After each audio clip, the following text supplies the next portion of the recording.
Saint-Esprit, viens, fends l'atmosphère, descends sur nous, viens, Saint-Esprit, viens, de ta lumière, envahis-nous, sois le feu qui me guérit, sois l'amour qui me bénit. Voici mon cœur, voici mon cœur. Viens déverser ta tendresse au milieu de mes faiblesses. Je n'ai plus peur, je n'ai plus peur. Au nom du Père, du Fils et du Saint-Esprit, Amen. Shalom à tous et à toutes, et particulièrement à nos internautes qui nous écoutent par l'entremise de notre page Facebook de la communauté catholique Compassion dont je suis le provincial. À titre de rappel, nous sommes en plein cheminement vers la Pentecôte, je dirais, avec le Cénacle de la Compassion qui aura lieu le lundi de Pentecôte pour entretenir nos frères et sœurs en ligne, bien sûr. L'apostolat, voilà, à l'écoute du Saint-Esprit, qui est un chant missionnaire appartenant, je dirais, à l'église d'Agamé Saint-Michel, a bien voulu initier ce temps que nous avons intitulé le cheminement des 7 semaines. Nous sommes à l'acte 6. Je tiens à rendre grâce à Dieu pour mes prédécesseurs, mes frères en Christ et mes sœurs en Christ qui ont dû vous édifier comme il le fallait. Alors, le texte soumis à notre commune méditation qui m'a été remis par la bergère Lydia est tiré d'Éphésiens, le chapitre 5, le verset 8. Permettez-moi de prendre ma Bible et de citer ce verset du chapitre 5. Vous étiez autrefois dans l'obscurité, mais maintenant, par votre union avec le Seigneur, vous êtes dans la lumière. Par conséquent, conduisez-vous comme des êtres qui dépendent de la lumière. Bien-aimés, ce texte soumis à notre commune méditation, tiré d'Éphésiens le chapitre 5, le verset 8, est une adresse de Paul aux Éphésiens, je dirais à tous les chrétiens, nous qui avions décidé, comme il a dit, de nous mettre en union avec le Christ au travers, bien sûr, de notre baptême. De ce verset-là, je vais vous proposer un thème que nous avons intitulé « Marcher comme des enfants de lumière ». Au travers de ce thème-là, je souhaiterais à présent vous présenter mon chemin de fer pour ne pas que vous vous perdiez et que vous me suiviez comme il le faut. Alors, je commencerai par des propos liminaires sur le verset 8 du chapitre 5 de Éphésiens pour présenter dans quel contexte Paul le dit aux Éphésiens et faire un effort de l'actualiser après 2000 ans d'écoute de cette parole. Par la suite, en un second temps, je vous dirai pourquoi nous ne devons plus marcher comme des païens. Et dans une dernière partie que j'ai intitulée « Comment nous devons marcher ?» Et voilà, en 3 grandes parties, et j'espère que vous aurez retenu, je dirais, le contenu de mon message que je souhaiterais vous présenter. Alors, sans plus tarder, voyons la première partie que j'ai intitulée « Propos liminaires sur le verset ». Au risque de me répéter, je dirais que le livre d'Éphésiens, écrit par Paul, ou je dirais attribué à Paul, est un livre qui parle d'abord aux Juifs, aux gentils, au mari, la femme, aux parents, aux enfants, les maîtres et les serviteurs. C'est-à-dire, c'est un livre qui parle en même temps des laïcs et je dirais des personnes qui sont dans un état de service de Dieu, aux prêtres, aux religieux, à un autre état de vie aux mariés, aux femmes, aux enfants. Par conséquent, tous ceux qui ont décidé depuis Antioche de dire oui à la suite de Jésus-Christ et aujourd'hui, nous, par le baptême, nous qui avons accepté de marcher à la suite du Christ. Alors, le thème soumis à notre méditation commence par quelque chose de très fort. Marcher. Et ensuite, comme des enfants de lumière. Comme des enfants de lumière. Paul va utiliser, je dirais, reformuler ainsi, Paul va utiliser l'impératif. Voilà, il va utiliser l'impératif marcher. Marcher. Comme pour dire que ordre est donné à nous qui avions décidé d'être des disciples du Christ suite à notre baptême, bien sûr, obligation nous est faite de.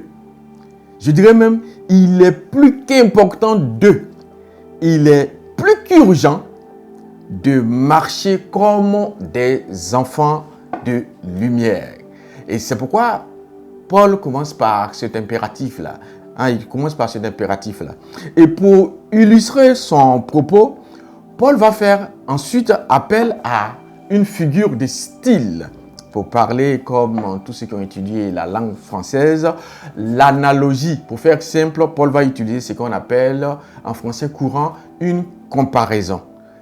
C'est-à-dire une action de comparer, de rapprocher des personnes ou des choses pour examiner soit des ressemblances ou leurs différences. Dit comme ça, ça va paraître un peu compliqué. Pour ce faire, je vais faire une analogie, je vais faire une comparaison d'une chose en m'appuyant sur un cas bien précis. Très souvent, je dirais, nous avons la capacité de reconnaître une personne de loin par sa manière de, je dirais même, de marcher. Et chaque personne, selon les circonstances, a sa manière de marcher. Certains ont tendance à marcher rapidement et d'autres lentement. Bien aimé, un prisonnier avec un boulet attaché au pied, à la cheville, marchera difficilement d'un homme militaire. Le militaire, au défilé, il va être très discipliné avec des grands pas qu'il fera. Je dirais même celui qui irait un peu dans une autre circonstance en retard pour prendre son bus ou son métro ne va pas marcher comme s'il avait tout le temps. Celui par contre qui a tout le temps prendra le temps de se lever, de prier, de se laver les dents, de s'habiller, de prendre son véhicule. Et puis prendre la route peut-être 2 heures avant en espérant arriver très tôt. Donc, dans ces circonstances-là, nous prenons le temps.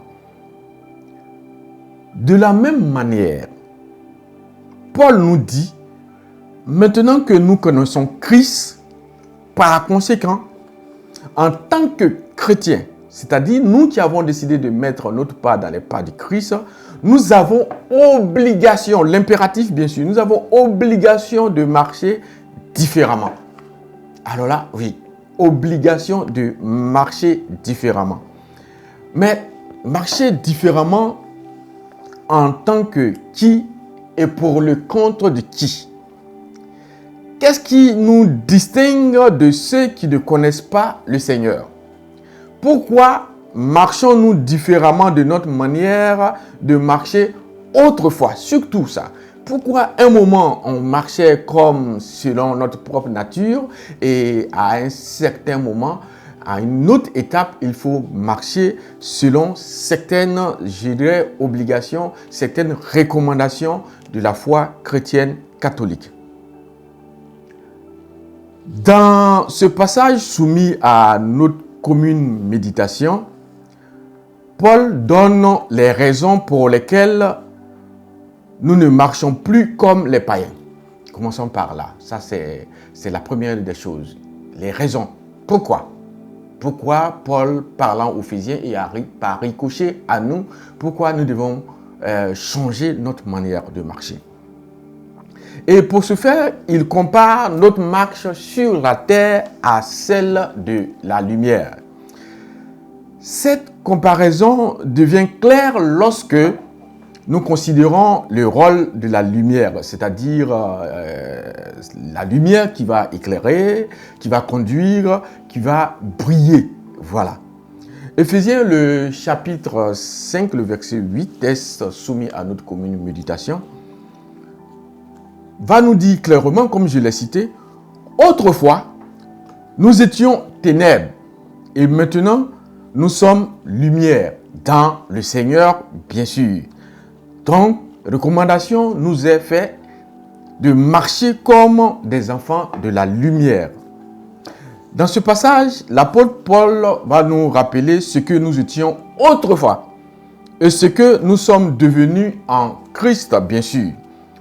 On nous parle de la lumière comme notre nouvelle identité par laquelle on nous reconnaîtrait, on nous distinguerait dans ce monde où nous avons un rôle d'ambassadeur. La Bible pourra dire que vous êtes membre des cieux et vous êtes envoyé sur la terre, quand bien même que vous viviez au milieu du monde, mais vous êtes envoyé du Christ pour éclairer les chrétiens. Pour ce faire, Matthieu, le chapitre 5, le verset 14 à 15, va dire, et je cite, « Vous êtes la lumière du monde. Une ville située sur une montagne ne peut être cachée. Et on n'allume pas une lampe pour la mettre sur le boisseau, mais on la met sur le chandelier. Et elle éclaire tous ceux qui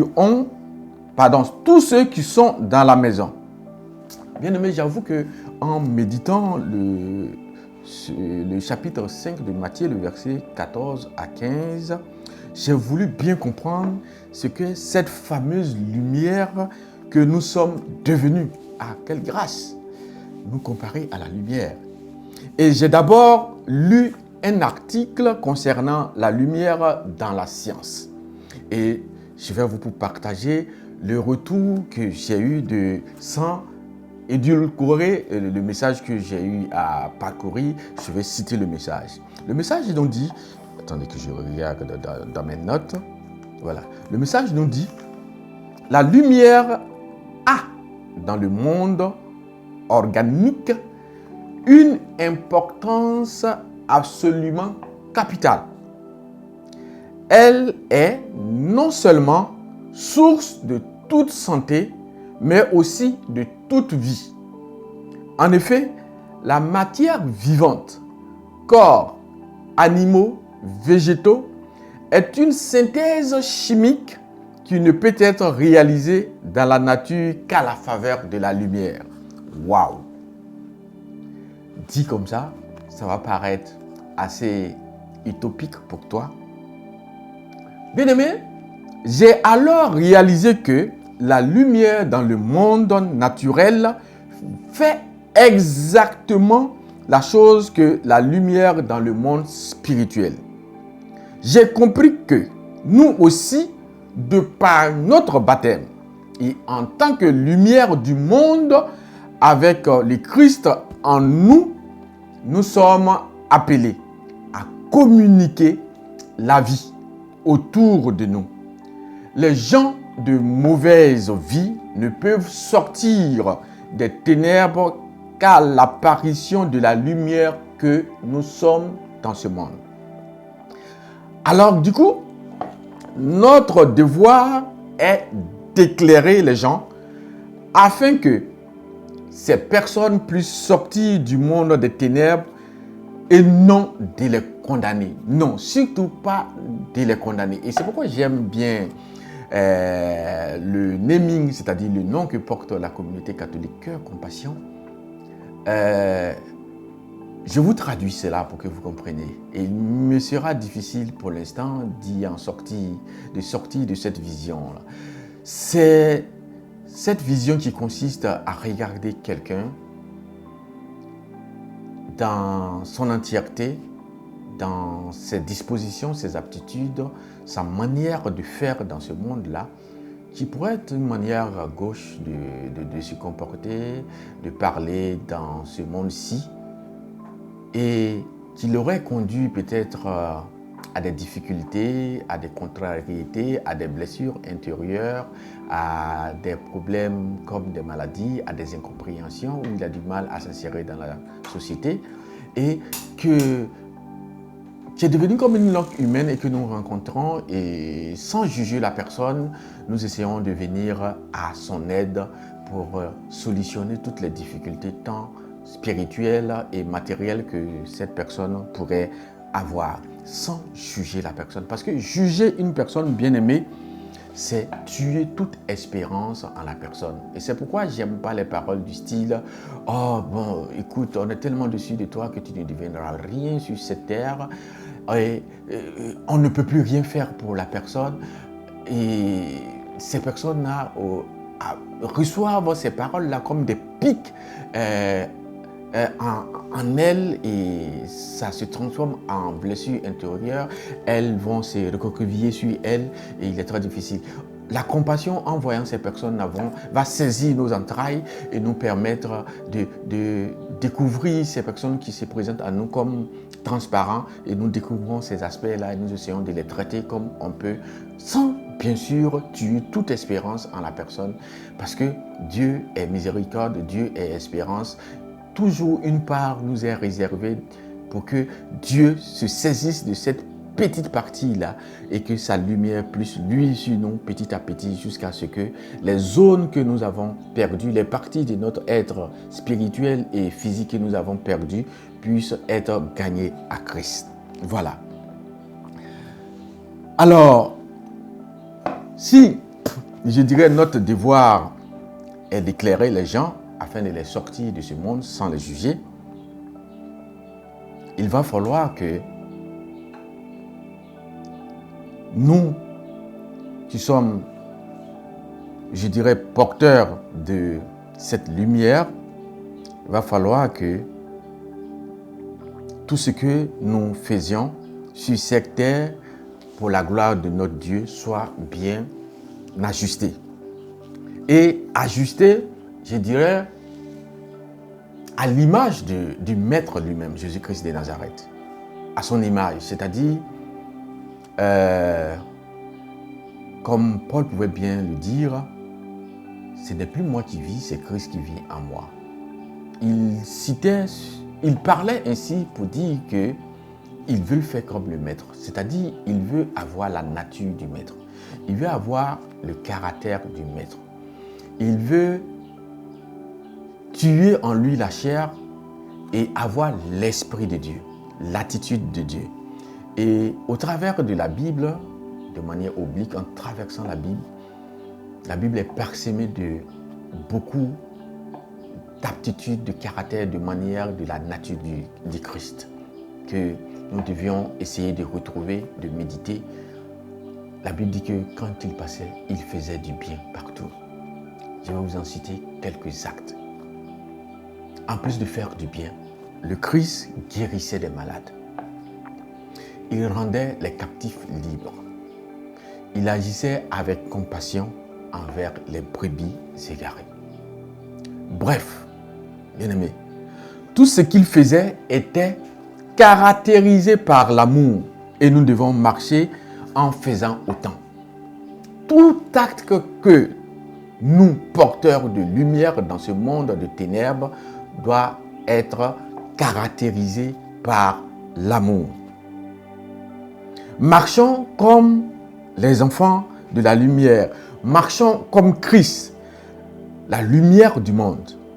Marchons dans l'amour et que nos vies soient un sujet de louange au Père. Mais je vais m'arrêter un temps soit peu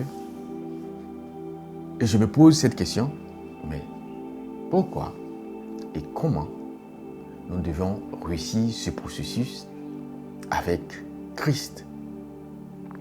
Ce qui me donne d'aborder à présent ma seconde partie que j'ai intitulée « Pourquoi nous devons plus marcher comme les païens ». Je n'ai rien contre les païens, bien aimés, mais on ne doit plus marcher comme eux. Et vous comprendrez dans la suite de mes propos qui vont suivre. Nous ne devons plus marcher comme les païens parce qu'ils marchent selon la vanité de leur intelligence. Et ce n'est pas moi qui le dis, c'est Éphésiens, on va remonter beaucoup plus haut, au-dessus du chapitre 5, cette fois-ci dans le chapitre 4 du verset 17, va dire « Voici donc ce que je dis et ce que j'atteste dans le Seigneur, ce que vous ne devez plus marcher comme les païens, qui marchent selon la vanité de leur intelligence. » Notons bien les mots « donc » et je dirais 4 autres mots que j'ai intitulés « que vous ne devez pas ». Alors, pourquoi exprimer que ce qui va suivre découle d'une ancienne manière assez mauvaise de faire, assez mauvaise de marcher? Pourquoi donc? Donc, généralement, c'est pour donner une conclusion. Alors, s'il y a une conclusion, c'est que avant la conclusion, il y a eu quelque chose. Il y a eu des circonstances qui ont eu lieu. Et ça m'a interpellé. Et je suis allé beaucoup plus haut. Je suis remonté pour voir ce qui a été dit beaucoup plus haut. Et ce qui a été exprimé est ce que je vous présente maintenant. Donc, pour exprimer que ce qui va suivre découle d'une ancienne manière assez mauvaise de marcher. Par conséquent, bien-aimés, il est plus qu'impératif d'adopter une manière beaucoup plus catholique, je dis bien catholique de marcher. Parce que je ne vous conseille pas de marcher comme nos frères de la gauche chrétienne. Et cela se traduit par un ordre, voire un commandement. Ce commandement va découler de tout ce qu'il a dit jusqu'à présent. Dans le premier chapitre du même livre d'Éphésiens, Paul célèbre la gloire de Dieu et toutes les bénédictions qui se trouvent en Christ. Bien-aimés, être catholique nécessite de partager une foi catholique au travers d'une lumière que nous avons reçue à notre baptême. Au nom du Père, je te baptise au nom du Père, du Fils et du Saint-Esprit.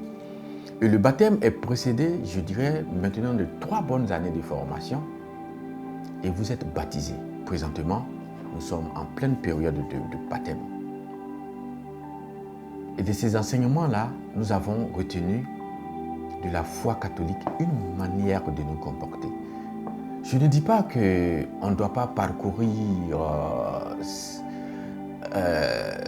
la gauche chrétienne. Ce n'est pas ce que je suis en train de dire. Moi-même, je lis beaucoup de livres de la gauche chrétienne.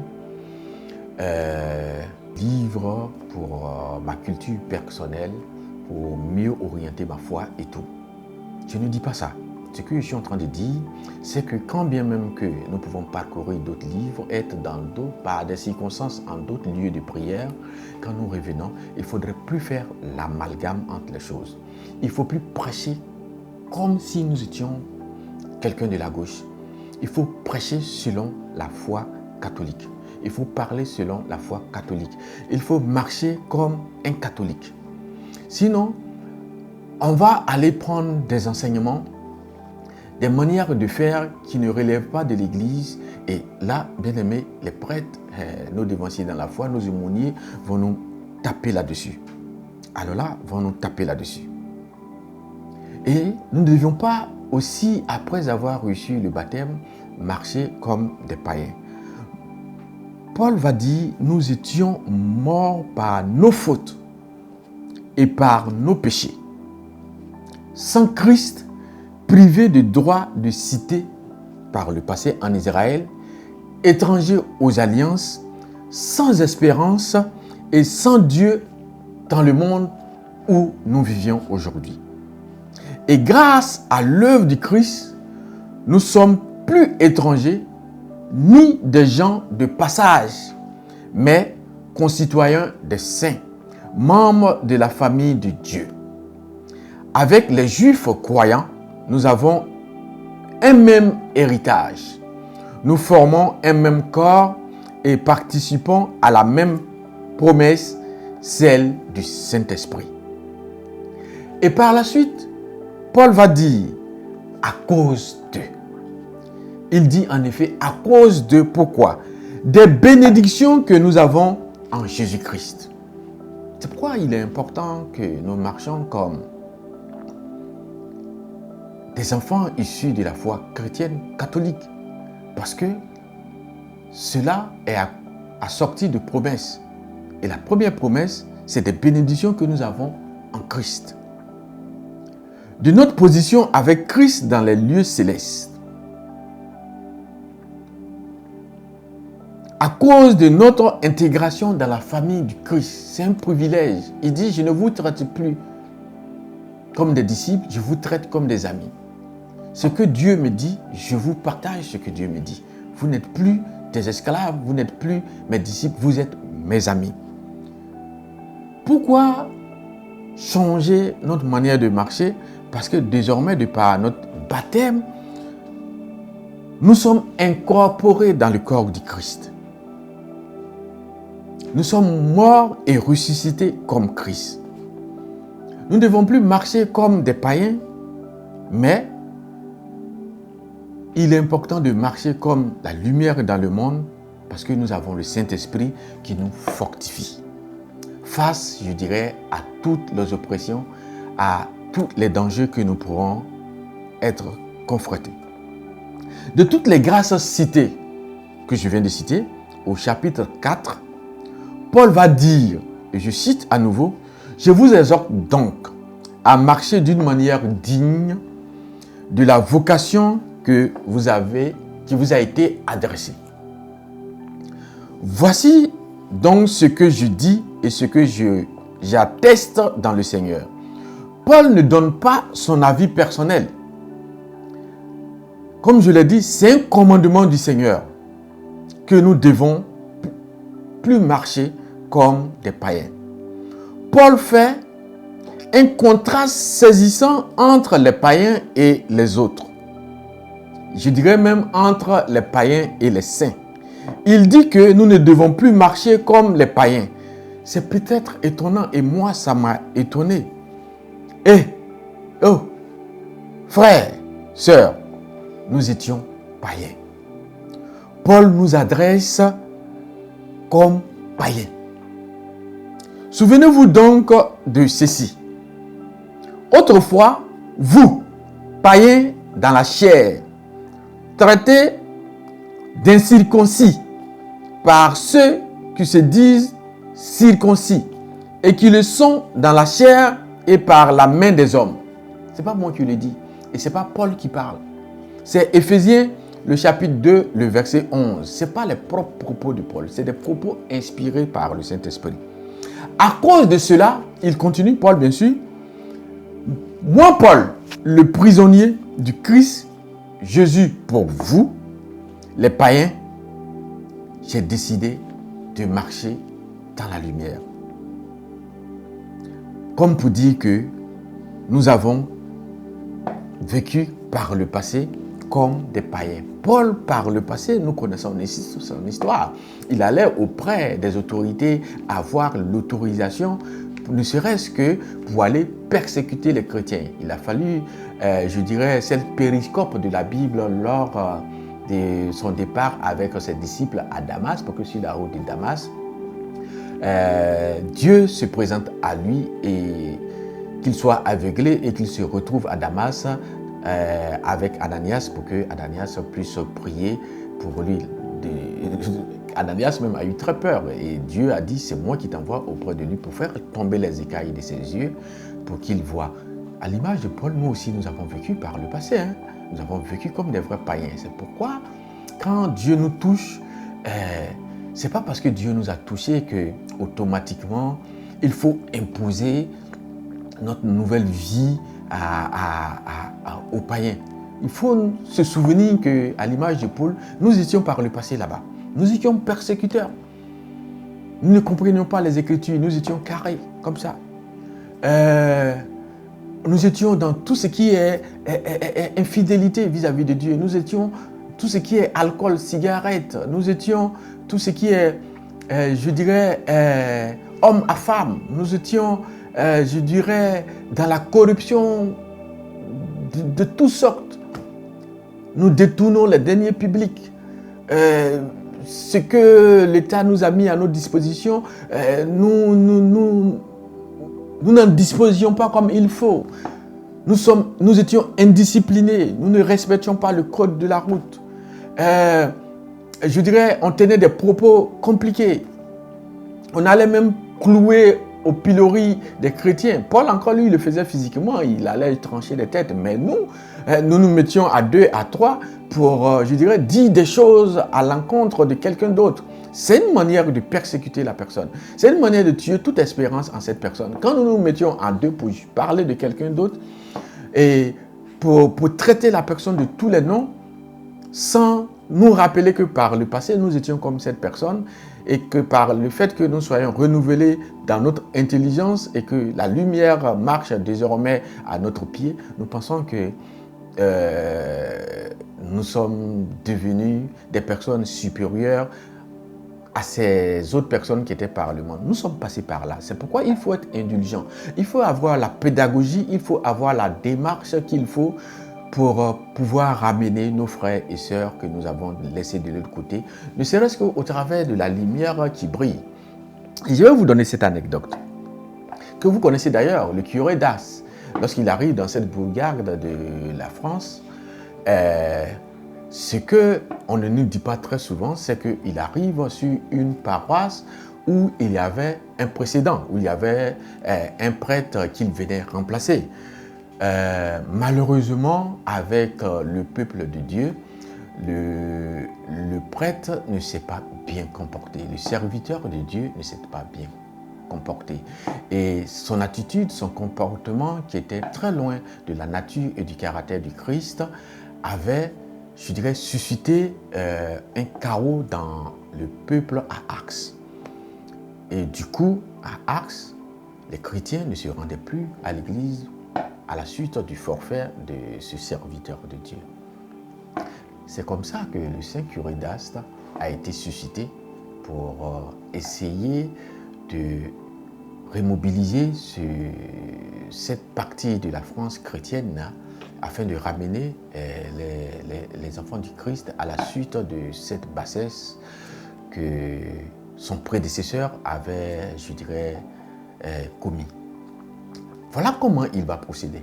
Il arrive, il ne prend pas un bâton de pèlerin.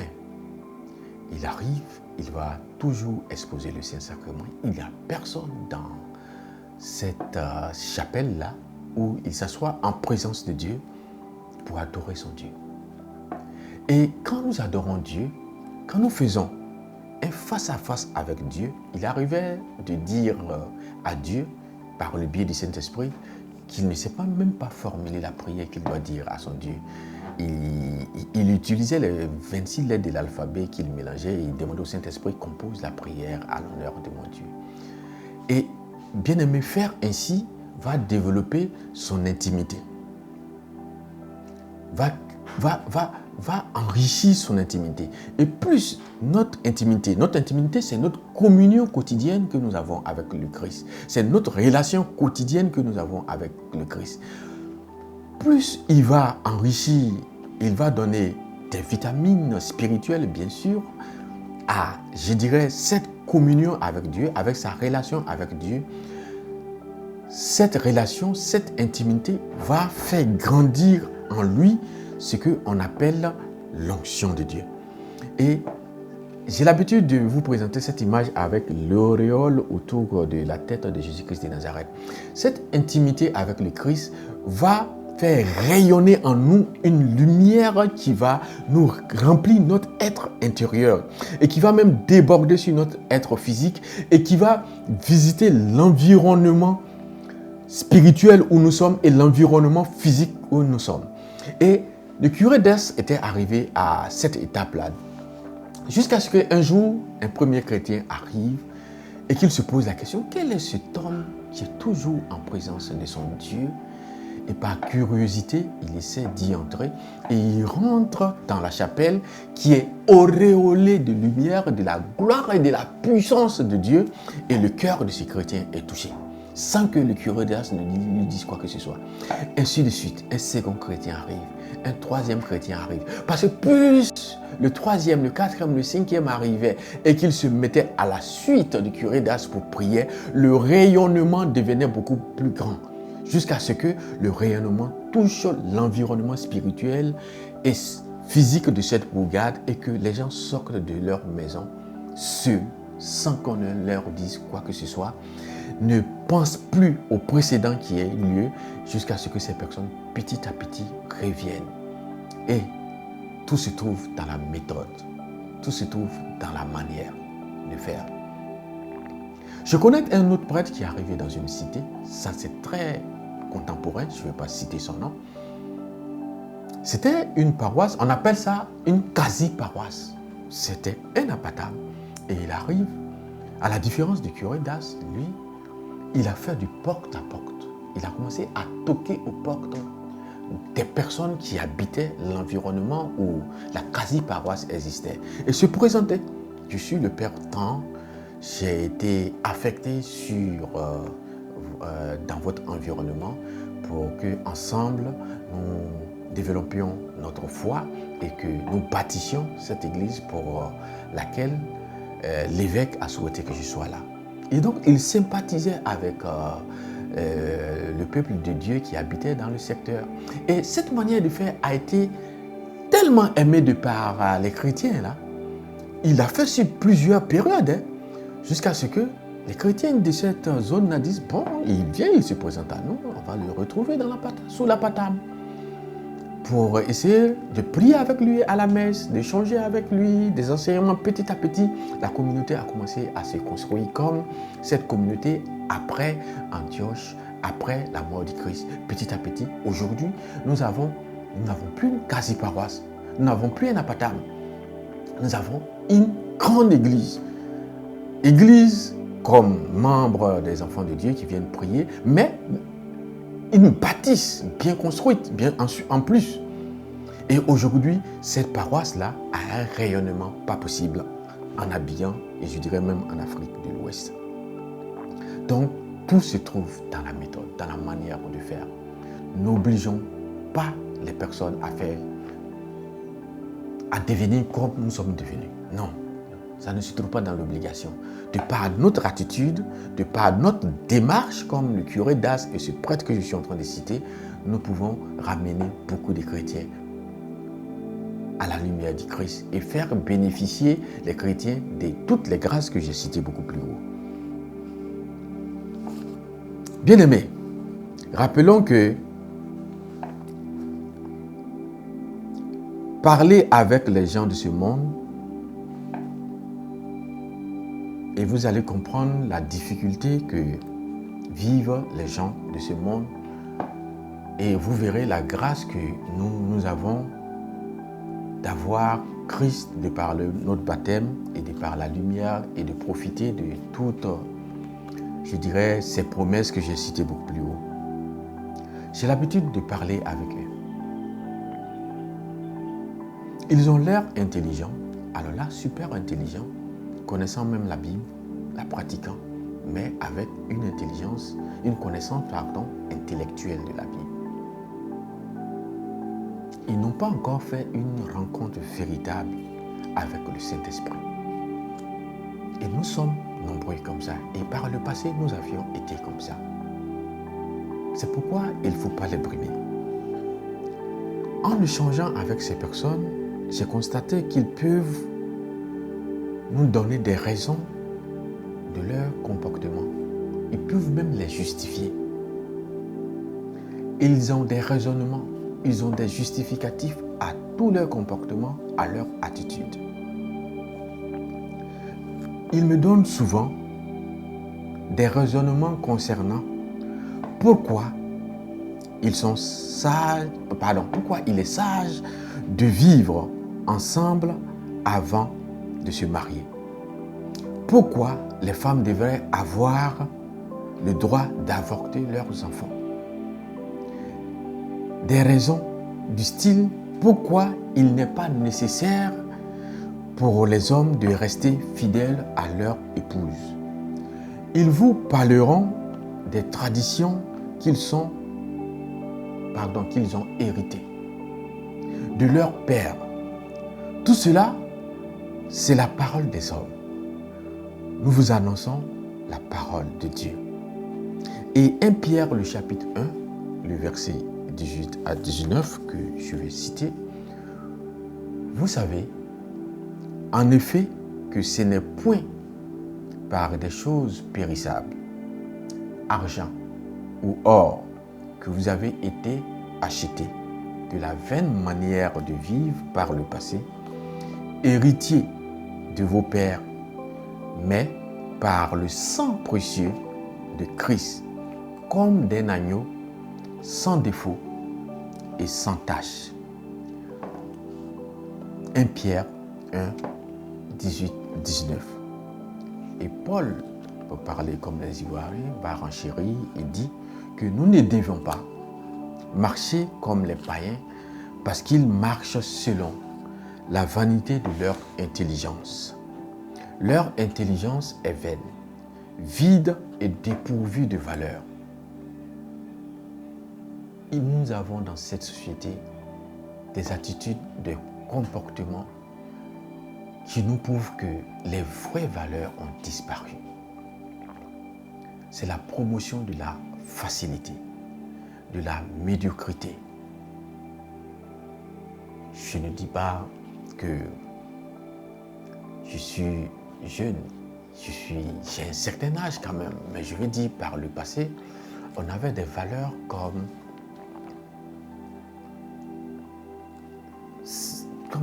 celle du travail bien fait, de l'excellence. Et on avait des modèles à qui on ne voulait ressembler. Je ne dis pas que présentement nous n'en avons pas. On avait des traditions, on avait des cultures. Aujourd'hui, il est difficile de voir un enfant se lever dans un bus et céder la place à une personne d'un certain âge. Par le passé, ça allait de soi. Ça allait de soi. Aujourd'hui, il suffit de raconter n'importe quoi et vous êtes la star du buzz. La promotion des modèles n'existe plus. La promotion de l'excellence n'existe plus. Nous sommes dans un monde, au fur et à mesure que nous marchons, le pathologique est devenu le normal. Le mal est devenu le normal. À tel point que si tu te comportes bien, on trouve que tu es gauche. On trouve qu'il y a quelque chose qui ne va pas en toi. Si tu n'adhères pas à la corruption, dans un environnement, on te regarde comme quelqu'un de bizarre. Alors que c'est parce que tu portes la lumière de Christ en toi et que tu veux partager les valeurs du Christ que j'ai citées beaucoup plus haut, qu'on ne te comprend pas en fait. Bien-aimé, il y a un travail à faire. Et ce travail à faire, comme Paul le dit, il est plus qu'important de le faire. La moisson est abondante et les ouvriers sont très peu nombreux. Et pas qualifiés. C'est pourquoi dans ce monde où nous avons le rôle d'ambassadeur, porteur de lumière de par notre baptême, nous devons faire du porte-à-porte. Nous devons nous mettre en présence de Dieu pour prier, pour ramener nos frères et sœurs dans les vraies valeurs. Nous devons présenter des vrais modèles à notre génération actuelle. Et cela passe par nous. Cela passe par le baptisé. Ce n'est pas fait que pour des prêtres, pour des religieux.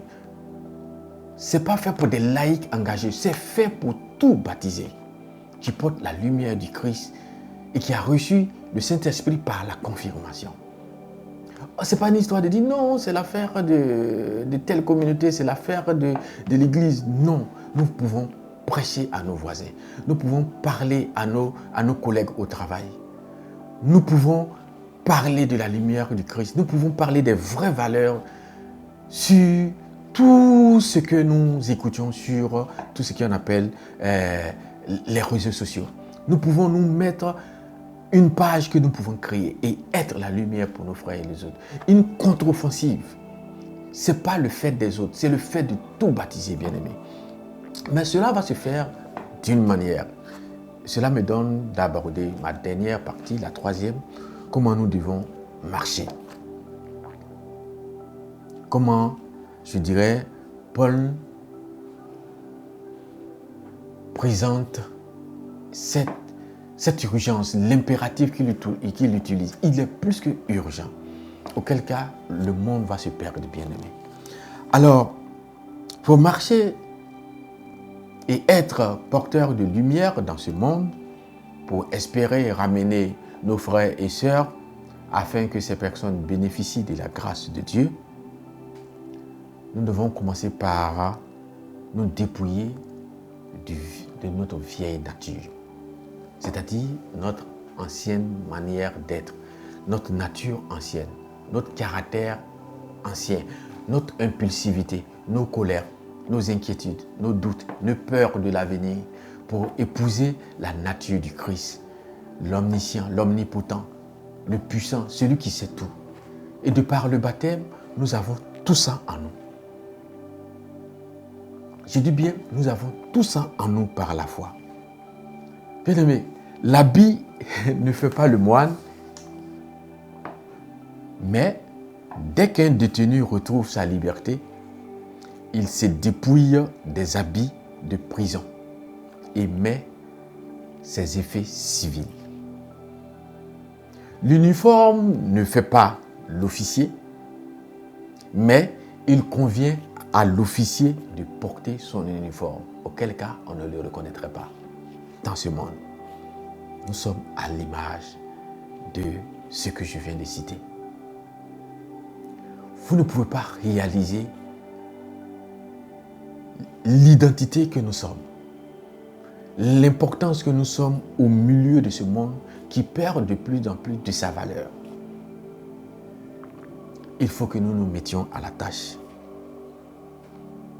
La vieille nature est corrompue, mais la nouvelle nature est créée selon Dieu. La vieille nature est dominée par les convoitises, les envies, les désirs impurs, le fait de désirer ce que l'autre a. Alors que la nouvelle nature est créée dans une justice et une sainteté. Les convoitises de la vieille nature sont trompeuses, mais que la nouvelle nature est selon la vérité. Nous devons nous dépouiller par conséquent de la vieille nature pour épouser la nouvelle au sein de ce monde de plus en plus corrompu, perdant ses modèles, ses vraies valeurs. La seconde chose que nous devons faire à la suite de nous dépouiller de notre ancienne nature, c'est le renouvellement de notre esprit, le renouvellement de notre intelligence, le renouvellement de notre mindset. Il s'agit, bien aimé, ici d'une transformation, jusqu'au point où nous pouvons dire que nous avons une nouvelle nature et qu'il y a une nouvelle et que nous sommes, une nouvelle création. Si quelqu'un est en Christ, il est une nouvelle créature, dit la Bible. Les choses anciennes sont passées, voici, toutes choses sont devenues nouvelles. Va dire 2 Corinthiens, le chapitre 5, le verset 17. Bien-aimés, c'est une transformation de notre intelligence, notre manière de voir la réalité, nos valeurs, comme je l'ai dit, nos perspectives de vie et de l'éternité. Parce que le target, l'objectif final, c'est que nous sommes en transition. Nous sommes des ambassadeurs, porteurs de la lumière pour nos frères et sœurs, pour espérer un jour avoir la vie éternelle. Ne l'oublions pas et vivons en conséquence, en étant charitables, en allant chercher les autres. Et n'oublions pas que nous y étions par le passé. Nous ne pensons plus comme ceux qui ne connaissaient pas Dieu. Va dire 1 Thessaloniciens, le chapitre 4, le verset 5. Et le chapitre 3, le verset 16 du même livre va nous dire, nous sommes fortifiés par son esprit dans l'homme intérieur. C'est l'Esprit Saint qui change notre esprit par la parole qu'il a inspirée pour que nous soyons renouvelés dans notre intelligence. Et quand le Saint-Esprit renouvelle notre intelligence, nous portons des vraies valeurs. Nous portons une nouvelle intelligence. Nous portons le caractère du Christ. Nous portons la nature du Christ. Alors, vous serez persécutés dans vos environnements. N'ayez pas peur, mais vous allez impacter votre environnement. Vous allez impacter votre génération. Vous allez impacter ce monde. Et on dira, mais ne serait-ce pas lui, le fils du charpentier, le fils de Marie? Que s'est-il donc passé pour qu'aujourd'hui, il soit si resplendissant, si rayonnant de cette grâce? Et à l'image du curé d'As, on viendra de partout. À l'image de Sainte Séraphine de Sarov, on viendra de partout vers vous, porteurs de cette lumière. Des cœurs seront touchés, des conversions extraordinaires s'opéreront. Des manières anciennes de faire, perdues de tout sens de valeur et d'intelligence spirituelle, seront revues. Des cœurs seront touchés. Des mauvaises manières de faire par le passé, des mauvaises habitudes de faire seront délaissées. Des cœurs seront touchés. Les intelligences seront renouvelées. Et nous serons dans la joie. Et nous serons fiers de par notre manière de vivre, notre caractère, notre nature nouvelle, porteuse d'une lumière, avoir été utile dans ce monde. Je finis avec une autre proposition que je voulais vous faire, celle de révéler, de porter la nature nouvelle à la suite du renouvellement de notre esprit et de notre intelligence. Revêtir la nouvelle nature, bien-aimée, n'est que la conséquence logique du renouvellement de notre esprit. Paul va nous dire d'être ce que nous sommes en Christ. Je cite, « Nous sommes son ouvrage. Nous avons été créés en Christ Jésus pour des œuvres bonnes que Dieu a préparées d'avance, afin que nous les pratiquions. » Bien-aimé, cette nouvelle nature a été créée selon Dieu dans une justice et une sainteté qui produit la vérité. Nous sommes renouvelés dans notre intelligence par la vérité. Cette vérité produit en nous une nouvelle nature, une nouvelle manière de nous comporter. Nous marchons dans la justice et dans la sainteté. Ainsi donc, nous ne marchons plus dans la vanité de notre intelligence, mais selon une intelligence renouvelée. Nous nous sommes revêtus du Seigneur Jésus-Christ et nous ne nous mettons plus en souci de la chair pour en satisfaire les convoitises. Nous ne marchons plus selon l'esprit de ce monde. Nous marchons selon l'esprit de Dieu. Alors, comme dirait le pape Jean-Paul II, n'ayons pas peur. N'ayons pas peur du monde. Car nous avons été choisis de par notre baptême afin que nous soyons porteurs de cette lumière et que cette lumière ne soit pas dans ce petit meuble-là qui s'appelle le boisseau, ne soit pas sous le lit, mais que cette lumière soit sur le plus haut lieu spirituel de l'environnement où nous situons pour éclairer nos frères sous le lampadaire. Et c'est nous qui devons être porteurs de cette lumière-là. Bien-aimés, je vais vouloir bien m'arrêter en synthétisant tout ce que je vous ai dit en 3 petits points. 1. Nous ne pouvons plus marcher, alors là, plus marcher, comme les païens qui marchent selon la vanité de leur intelligence. Parce que, bien-aimé, notre intelligence, ton intelligence, mon intelligence, mon mindset, ton mindset a été renouvelé par l'Esprit de Dieu. Et très bientôt, le 29, c'est ça je crois, à Saint-Michel d'Adjamé, la Pentecôte, à nouveau, le Saint-Esprit reviendra renouveler ce mindset.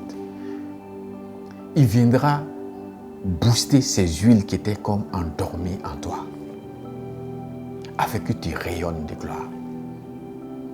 Alors note ça, le lendemain, lundi de Pentecôte, à Saint-Michel d'Adjamé, où nous irons écouter Efferlin de Lucrèce. Nous aurons écouté le révérend Père Norbert Éric Abécan. Nous aurons à écouter celui que j'aime bien, mon modérateur adjoint, accent de la parole, l'homme de la révélation,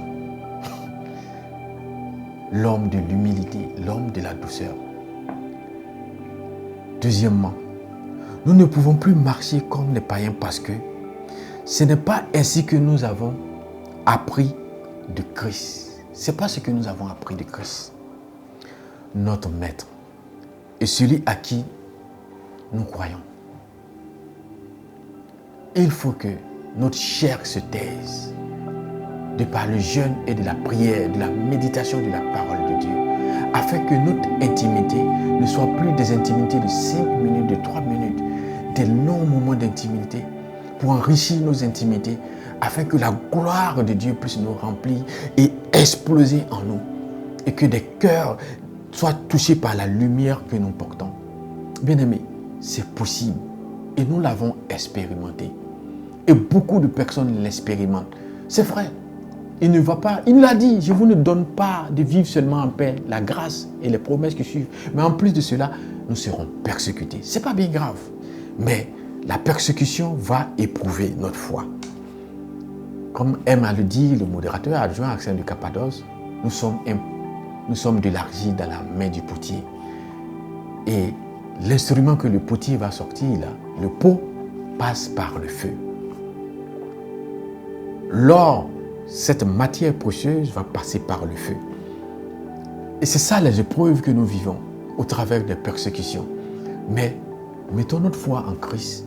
Ayons une intimité avec Christ, une intimité avec le Père, le Fils et le Saint-Esprit. Et vous allez voir qu'il ne nous mettra pas un fardeau qui sera au-dessus de nos forces. Il sera toujours à nos côtés. On nous persécutera, on aura des difficultés. Mais à cause de notre communion, à cause du fait que nous ayons choisi d'appartenir à Christ, il sera toujours devant nous, derrière nous, à notre gauche, à notre droite, au-dessus de nous, avec une profondeur dans la largeur et dans le vertical et dans l'horizontal. Troisième chose, il est temps que tu jettes les loques dans la poubelle. Les loques que nous portions fonte. Les haillons que nous portions ne nous conviennent pas, bien-aimés. En tant que saints, nous avons un nouveau vêtement à mettre, un nouveau complet qui nous va très bien, nous revêtir du Saint-Esprit. Et c'est ce Saint-Esprit-là que nous allons nous faire fort de recevoir à nouveau le lundi de Pentecôte à Saint-Michel-d'Agamay avec cette crème de prédicateurs que nous avons en Côte d'Ivoire. Il n'est plus à présenter, le père Norbert Éric Abécan. Il me disait, fils, tu vois, ton père est boiteux, il marche tout. Mais malgré cela, il porte sa canne. Il porte le poids de l'âge. Et malgré ses nombreuses obligations, il va s'arrêter un moment à Saint-Michel-d'Agamay. Peuple de Dieu, ne rate pas ce moment. C'est le lundi de Pentecôte. Le 30, lundi de Pentecôte. Note bien. Je dirais de 8h jusqu'à 17h par là. Il s'appelle Éphelin de l'Icrèche. Mon fils, pas spirituel, dans l'aspect social. Je sais ce que Dieu fait au travers d'Éphelin de l'Icrèche. Bien-aimé, viens, jeune de son état. Jeune, toi qui m'écoutes, jeune de la communauté, jeune d'Abidjan, jeune du monde entier, puisque ça sera retransmis sur nos pages. Viens voir ce jeune homme que Dieu utilise puissamment. Viens voir. Viens voir un autre jeune homme. Les deux dans la foi sont des personnes que j'admire. Axel de Cappadoce. L'homme qui peut vous donner plusieurs révélations en s'appuyant sur un seul verset biblique. L'humilité caractérisée, qui prêche avec conviction la parole de Dieu. Viens écouter ces serviteurs de Dieu. Viens voir ces serviteurs de Dieu en ce lundi de Pentecôte, la manifester, la gloire et la puissance de Dieu, pour que toi aussi, tu sois touché et que tu sois porteur de cette lumière. Peuple d'Agamay, nous sommes à l'acte 6. L'acte 7 sera présenté par celui que je viens de citer, le modérateur adjoint Axel de Cappadoce, que vous avez l'habitude de voir dans ce monastère invisible. Venez voir ces 3 grands serviteurs de Dieu. Venez vivre une messe comme vous ne l'avez jamais vécue, qui sera dite par le père Éric Norbert Abécan. Une messe où nous aurons le temps de faire une rencontre avec le Saint-Esprit, ou une nouvelle rencontre, ou de rencontrer à nouveau l'Esprit en l'Esprit sûr, et repartir de là, pas rester sur la montagne. Quand on sort de là, on descend dans la vallée, comme Moïse qui est descendu de la montagne, et le peuple d'Israël le regardait, resplendissant de gloire et de puissance, dont le rayonnement touchait le peuple d'Israël. Bien-aimé, c'est encore réel. Et c'est au travers de cette lumière que je viens de te prêcher. N'hésite pas à en parler autour de toi. N'hésite pas à inviter des amis. Nous mettrons toute la communication qu'il faut autour de cet événement afin que tu y sois. Malheureusement, je ne pourrais pas y être. Malheureusement, je ne pourrais pas y être. Bien heureusement, je serai porteur de cette lumière-là en France où j'ai été invité pour prêcher la Pentecôte aussi. Mais je serai d'esprit et de cœur avec mes frères communautaires de cette belle communauté catholique Cœur Compassion. D'ici là, que Dieu vous bénisse, qu'il vous garde et bonne suite à la Pentecôte. Au nom du Père, du Fils et du Saint-Esprit. Amen. Souffle ton esprit, Esprit de Dieu vivant. Souffle ton esprit encore, Esprit de Dieu vivant. Souffle ton esprit, Esprit de Dieu vivant. Souffle ton esprit encore, encore, Esprit de Dieu vivant. On voit ton esprit sur nous, Seigneur. Remplis-nous de ta grâce.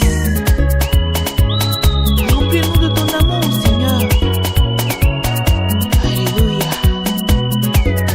Sauve ton esprit, esprit de Dieu vivant. Sauve ton esprit encore, esprit de Dieu vivant. Oh, sauve ton esprit, esprit de Dieu vivant. Sauve ton esprit sur moi, esprit de Dieu vivant. Sauve ton esprit, Sauve ton esprit, esprit de Dieu vivant. esprit de Dieu vivant. Sauve ton esprit encore, esprit de Dieu vivant. Oh, sauve ton esprit, Sauve ton esprit, sauve, esprit de Dieu vivant. oh, Sauve ton esprit sur moi, sur moi, esprit de Dieu vivant. Saint John's power, Holy Ghost power, Saint John's power again, hallelujah, Holy Ghost power, Saint John's power, Holy Ghost power, Saint John's power, Holy Ghost power. Jesus, I want to praise your name. I want to worship your name, Jesus. Because you touch my family. You touch my life. Hallelujah. Sauve ton esprit, Sauve ton esprit, esprit de Dieu vivant. Sauve ton esprit encore, esprit de Dieu vivant. oh, sauve ton esprit, Sauve ton esprit, oh, esprit de Dieu vivant. esprit de Dieu vivant. Sauve ton esprit sur moi, esprit de Dieu vivant. Quand je vois la bonté de Yahvé briller sur le toit de ma maison, mon âme bénit le Seigneur.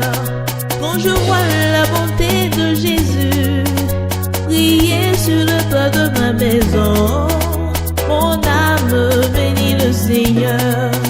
Mon âme bénit le Seigneur, mon âme bénit le Seigneur.